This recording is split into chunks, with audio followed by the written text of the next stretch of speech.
Assalamualaikum warahmatullahi wabarakatuh. Halo semuanya, selamat datang di podcast perdana Man3 Kediri.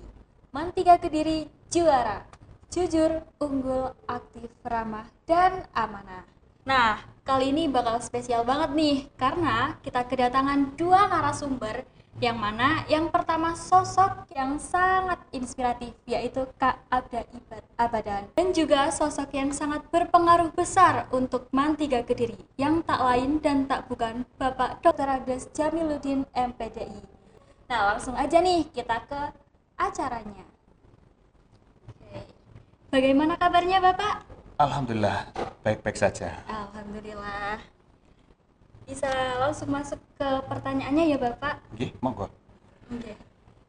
Bisa ceritakan bagaimana latar pendidikan Bapak? Ya, terima kasih. Assalamualaikum warahmatullahi wabarakatuh. Waalaikumsalam. Saudara semuanya, keluarga besar Man3 Kediri khususnya dan umumnya dulur-dulur Kusuma di daerah Kabupaten Kediri dan sekitarnya. Perlu diketahui terkait dengan sosok pendidikan saya, ini berbeda dengan sosok atau tokoh yang lain. Jadi saya itu belajar bagaikan kutu loncat ya. Jadi saya di tingkat sekolah dasar itu cuma 5 tahun, bahasa sekarang tuh akselerasi.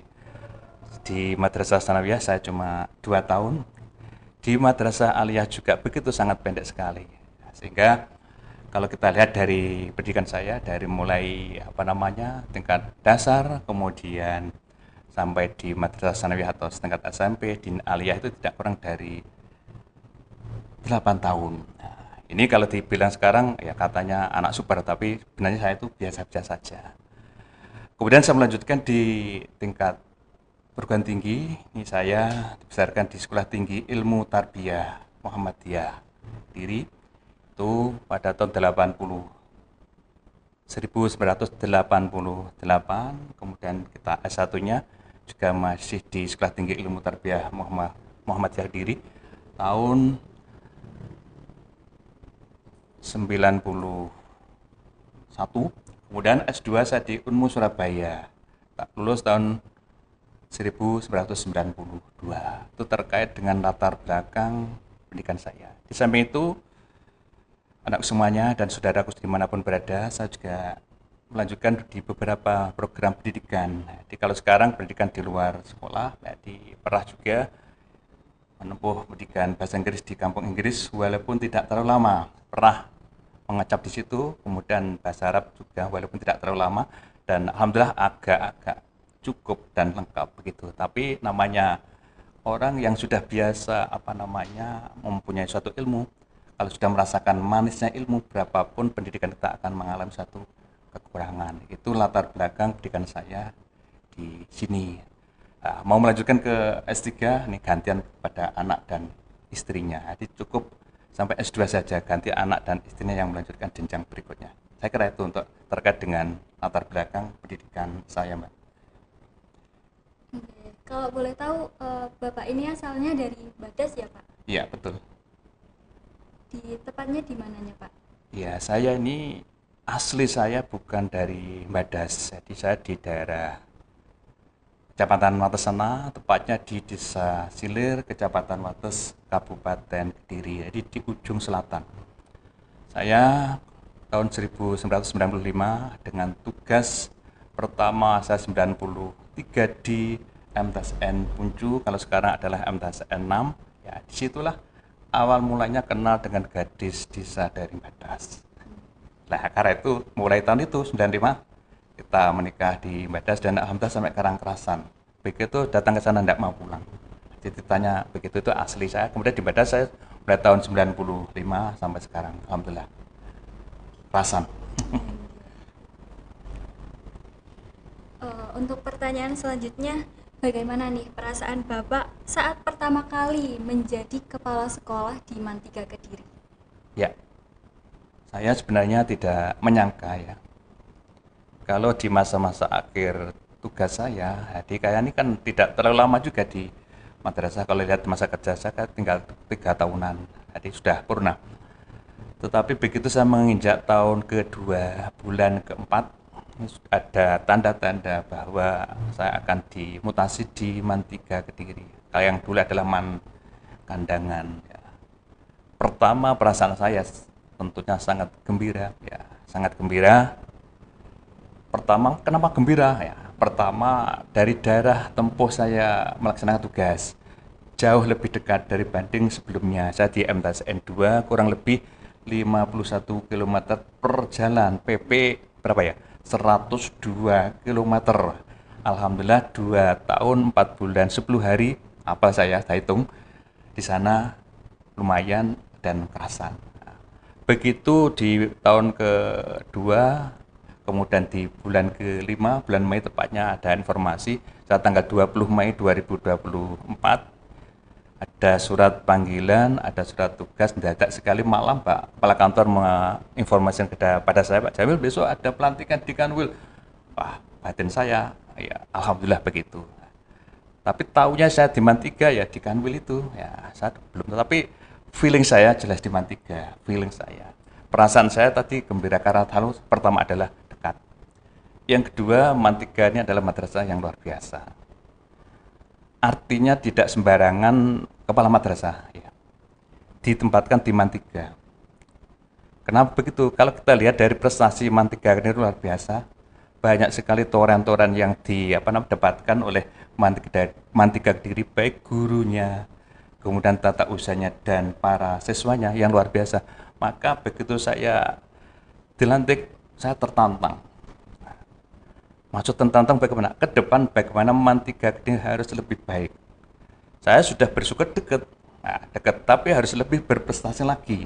Karena sudah dekat, sudah luar biasa, enaknya, harus lebih berprestasi lagi dibanding yang sebelum-sebelumnya. Karena itu saya teringat sekali hadis Rasulullah SAW, barang siapa yang hari ini lebih baik daripada hari kemarin, itulah orang-orang yang beruntung. Maka kita harus berupaya maksimal bagaimana menjadikan Man 3 Kediri ini madrasah yang disegani, madrasah yang jadi idaman masyarakat, dan tentunya madrasah yang dapat ridho dari Allah SWT dalam semua aktivitasnya, baik guru, pegawai, siswa, dan serta wali murid, komite, dan lain sebagainya. Jadi perasaan saya sangat bergembira sekali dan sangat bersyukur sekali.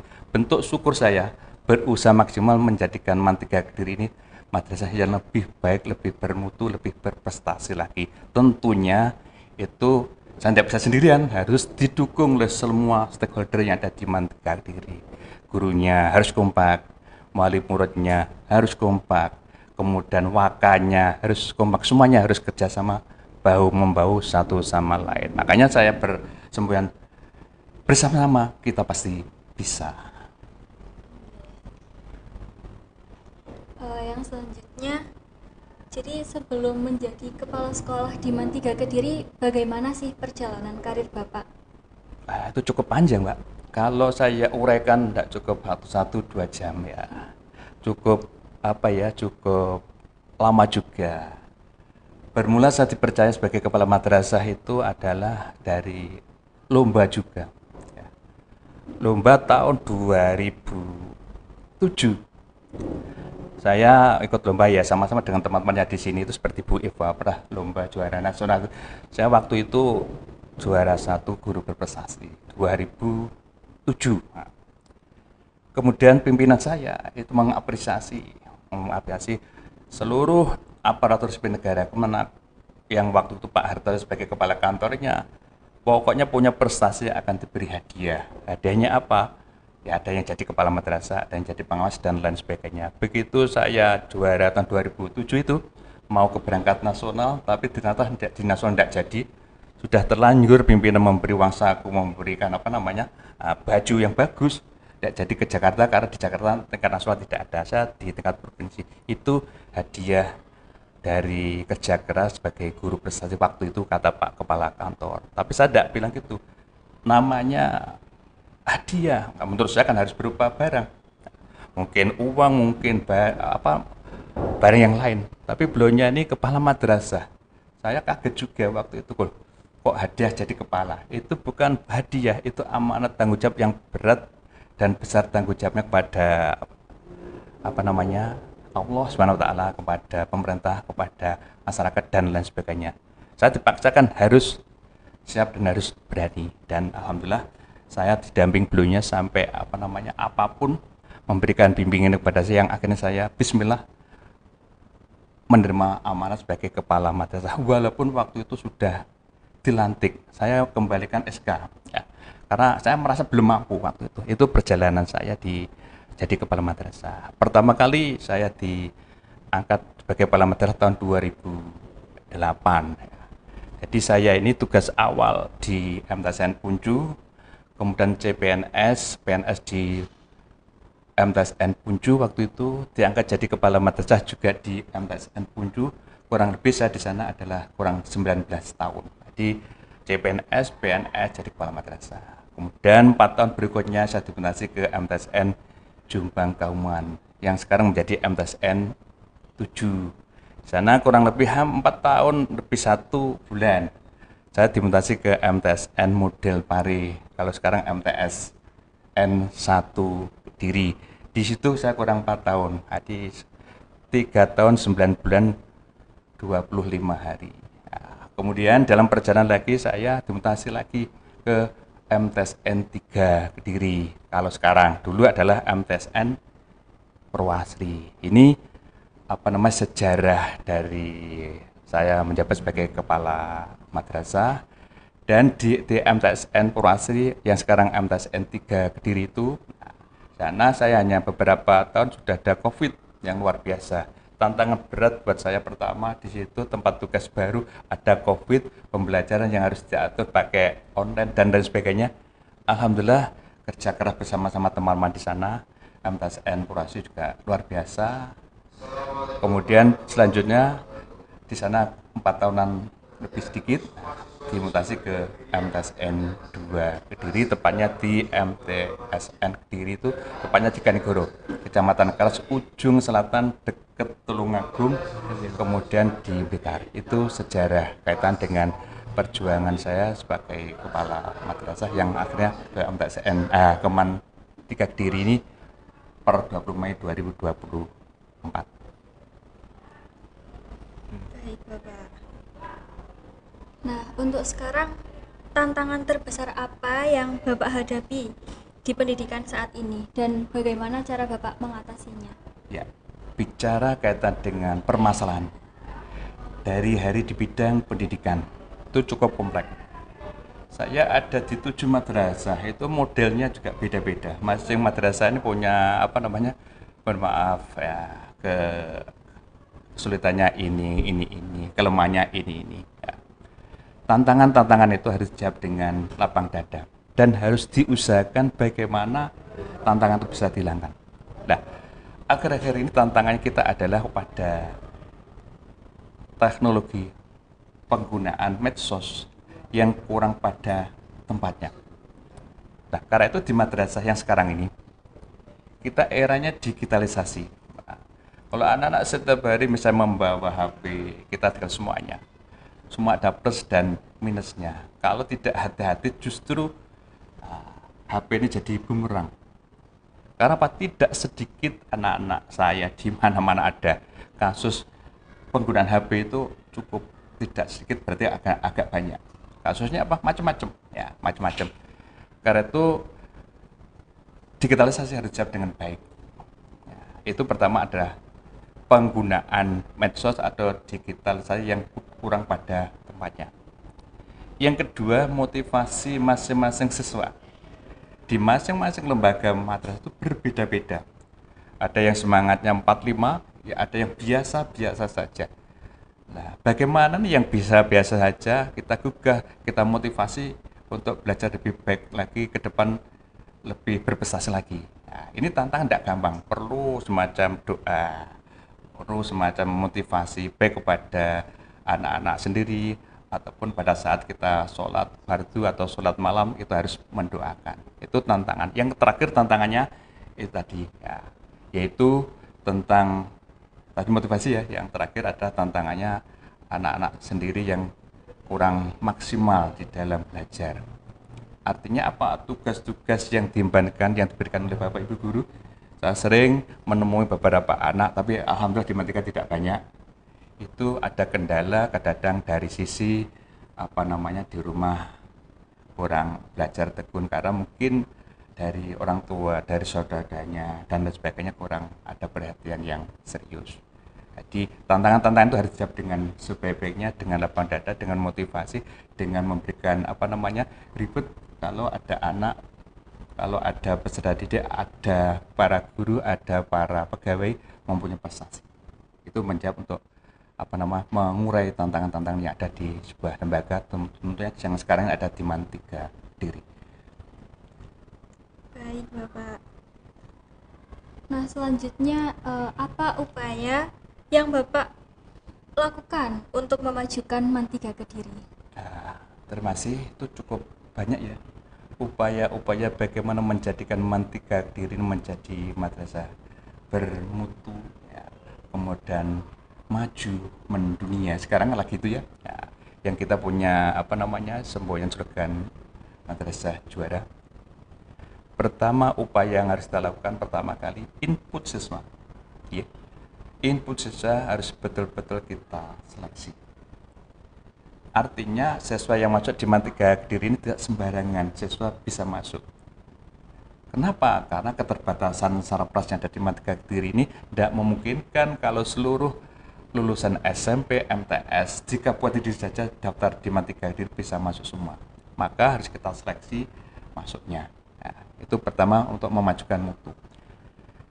Yang kedua juga meningkatkan kompetensi para pendidik. Para pendidik. Kita adakan diklat, kita adakan workshop, adakan seminar dan lain sebagainya. Kemudian juga tidak kalah penting sarpras. Sarpras harus apa yang dibutuhkan di dalam kegiatan pembelajaran harus kita upayakan.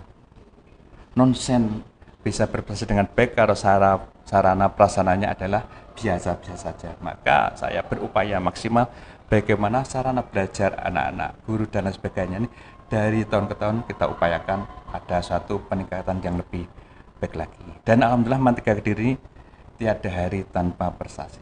Tiada hari tanpa kita melengkapi sarana prasarana yang ada di Mantiga Kediri. Itu pun dengan susah payah kerja keras yang dibantu oleh komite madrasah, oleh pemerintah, oleh wali murid, oleh masyarakat dan lain sebagainya. Itu upaya untuk memajukan, termasuk juga anak-anak kita, anak-anak yang berprestasi kita adakan bimbingan tambahan dari lembaga bimbingan yang Bunafit. Ya, mana di hari Selasa nanti kan ada juga kita akan kerjasama dengan pembinaan karya ilmiah remaja. Itu juga salah satu upaya. Dan tidak kalah penting harus berdoa. Jangan upaya saja lahir tapi doanya tidak. Jadi lahirnya ditoto, diopani, batinnya juga ditoto, juga diopani. Jadi kita waktunya kepada Tuhan. Saya sudah berupaya maksimal, ya Allah, berikan kesuksesan, berikan kelancaran, berikan prestasi kepada anak-anak saya di Mantiga Kediri pada dimanapun juga berada. Itu harus terus-menerus kita dengungkan dan harus menerus kita upayakan. Karena itu teman-teman saya selalu sampaikan, mohon sisipkan doa pada setiap sholat malam. Sisipkan doa anak-anak kita sendiri, anak-anak yang ada di madrasah dan lain sebagainya. Itu beberapa upaya untuk memajukan Mantiga Kediri semenjak saya mutasi di Mantiga Kediri bulan Mei 2024. Terima kasih Bapak. Nah, teman-teman sangat inspiratif sekali ya. Baik, untuk yang selanjutnya kita bisa beralih ke sosok yang sangat inspiratif dan juga tentunya humble nih teman-teman. Nah, kita sapa dulu nih Kak Abda. Boleh perkenalan dulu Kak? Oke, baik teman-teman, perkenalkan sebelumnya nama saya Abda Ibad Abadan, biasa dipanggil Abda. Saya berasal dari kelas 12D. Seperti itu Kak Indah. Oke, langsung ke pertanyaannya aja ya. Oke. Bagaimana sih perjalanan Kak Abda hingga bisa meraih banyak prestasi hingga saat ini? Baik Kak Indah, terkait dengan perjalanan saya selama ini dalam meraih prestasi saya tentunya tak lepas dari proses dan waktu. Saya bisa meraih berbagai prestasi ini tentunya berdasarkan berbagai faktor, mulai dari dukungan Bapak Ibu guru, dukungan orang tua, dukungan dan teman-teman semuanya sekaligus. Saya mulai dari SD sebenarnya sudah menekuni berbagai lomba tentunya. Saya dari SD pernah mengikuti lomba puisi, lomba bercerita, ataupun lomba lainnya. Tetapi saya lebih condong ke sastra. Dalam hal ini, saya pada waktu SD saya pernah mendapatkan juara lomba berpidato tingkat Kabupaten Kediri dan alhamdulillahnya saya juara 1. Lalu sambil berjalannya waktu, saya mencoba mengupgrade diri dengan cara apa? Saya mencoba bisa mendalami diri ini dengan mengikuti organisasi. Saya dari MTS sudah mengikuti organisasi OSIS atau kalau yang di sini disebut OSIMA. Saya di MTS mengikuti organisasi ini 2 tahun. Lalu sambil berjalannya waktu, kan pada waktu itu kita sedang diuji dengan bencana COVID ya. Kita off, lalu kita mengikuti perkembangan waktu, alhamdulillah COVID sudah mereda. Dan setelah mereda, saya mencoba mendaftarkan diri ke Mantiga Kediri ini karena memang kakak saya sendiri merupakan alumni Mantiga Kediri pada tahun 2012. Karena faktor itulah saya memilih Mantiga Kediri ini sebagai sekolah tujuan saya untuk menuntut ilmu dan untuk mengembangkan diri saya ke depan. Pada saat saya kelas 10, sebenarnya saya ini bingung dengan jati diri saya. Saya bingung saya harus ngapain agar saya itu bisa lebih baik lagi. Dan sama seperti sebelumnya di waktu MTS, saya di Mantiga Kediri ini mencoba untuk mengikuti organisasi untuk bisa mengupgrade diri, untuk bisa mengenali diri ini ke depan agar bisa lebih baik. Saya mencoba mendaftar OSIMA itu sudah dari kelas 10, alhamdulillah saya bisa lolos. Dengan perkembangan waktu sampai dengan kelas 11, saya alhamdulillah terpilih menjadi ketua OSIMA masa bakti 2023 sampai dengan 2024. Dan saya tahu beban ini merupakan tanggung jawab yang harus bisa saya jaga karena tugas ini merupakan hak ataupun pilihan dari Bapak Ibu Guru siswa-siswi Mantiga Kediri yang telah memilih saya, mempercayai saya sebagai pemimpin pada masa 2023 sampai dengan 2024. Pada saat saya kelas 11, saya memang masih belum bisa untuk berprestasi karena mungkin salah satu faktornya saya harus bisa fokus pada organisasi ini. Saya tidak bisa meninggalkannya begitu saja. Saya harus bisa bertanggung jawab, saya harus bisa memberikan yang terbaik untuk organisasi ini.